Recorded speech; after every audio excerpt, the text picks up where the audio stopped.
right, everybody, welcome back for another deep dive. And today, we're going to be looking at something a little bit different. Sure. Something a little bit lighter. Absolutely. We're going to be talking about persuasion. Yeah. And we are going to be using the movie Ferris Bueller's Day Off Oh, I love it.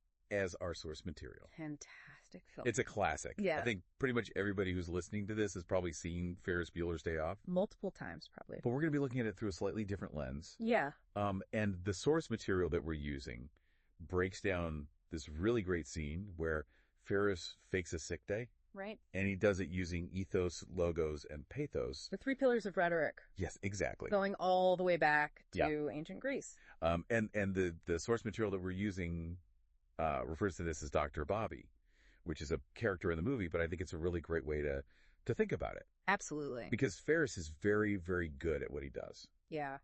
When he's trying to get something. He knows how to persuade people. He's incredibly persuasive. And what's so interesting about this is that it might seem like he's just winging it.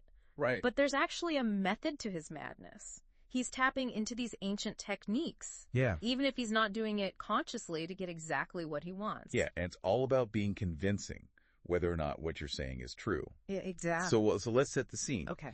Imagine we're all watching Ferris Bueller's Day Off. Yeah. And Ferris is in his bedroom and he's putting on this huge performance for his parents. Right. He's at death's door. Right. Seemingly.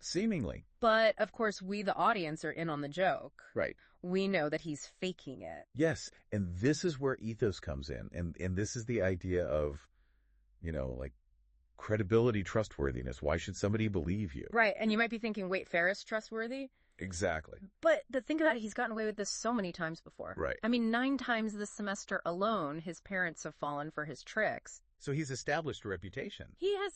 He may not be the most trustworthy guy in the world, but his parents believe that he's capable of being sick. Because he's done it before, exactly. Exactly, and that's a big part of ethos. It's this track record that you build up. Right. It's like a con artist. Every time they pull off a con, it makes it easier to pull off the next one because people believe them. Okay, so we've talked about ethos, but what about logos? Logos, the logic, the reasoning behind the argument. Yeah. And Ferris is very clever here. He doesn't just say, oh, I don't feel good. Right. He actually anticipates his parents' objections. Yeah. And he comes up with counterarguments, like when he tells his mom, if you call the doctor, I'll only get sicker. Right. He's building this case, this logical structure, even though his entire premise is a lie. Right. And he's very good at thinking on his feet and coming up with those arguments to deflect. Yeah, it's almost like he's a lawyer in a courtroom, presenting his case and preempting the other side's arguments. Right. And, of course, we can't forget about pathos. Yeah, pathos, this is my favorite part. Oh, the emotional appeal, the heartstrings. Yes. This is where Ferris really shines. He does. The fake coughs, the shivers, the way he makes his voice all weak and pathetic. It's brilliant. It's like a masterclass in acting. I know, and it's all designed to make his parents feel bad for him, to evoke that sympathy, that concern. Exactly. He's playing on their emotions.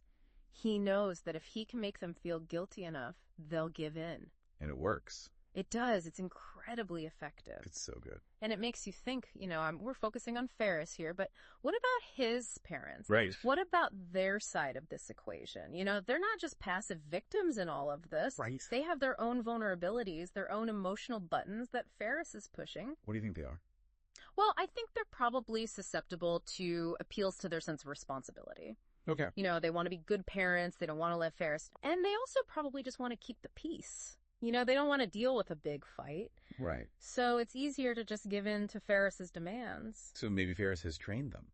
Maybe he has. It's like he's spent years studying them, learning how to manipulate them. Yeah. And he's become a master manipulator. It's so interesting to think about, like how this all plays out in real life. And absolutely. Because these principles of persuasion, they're not just limited to Ferris Bueller.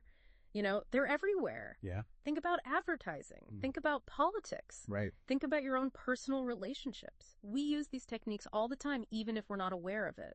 So this deep dive is really giving us, the listeners a chance to look for these things, to be more aware. Exactly. And to understand how they're being used on us.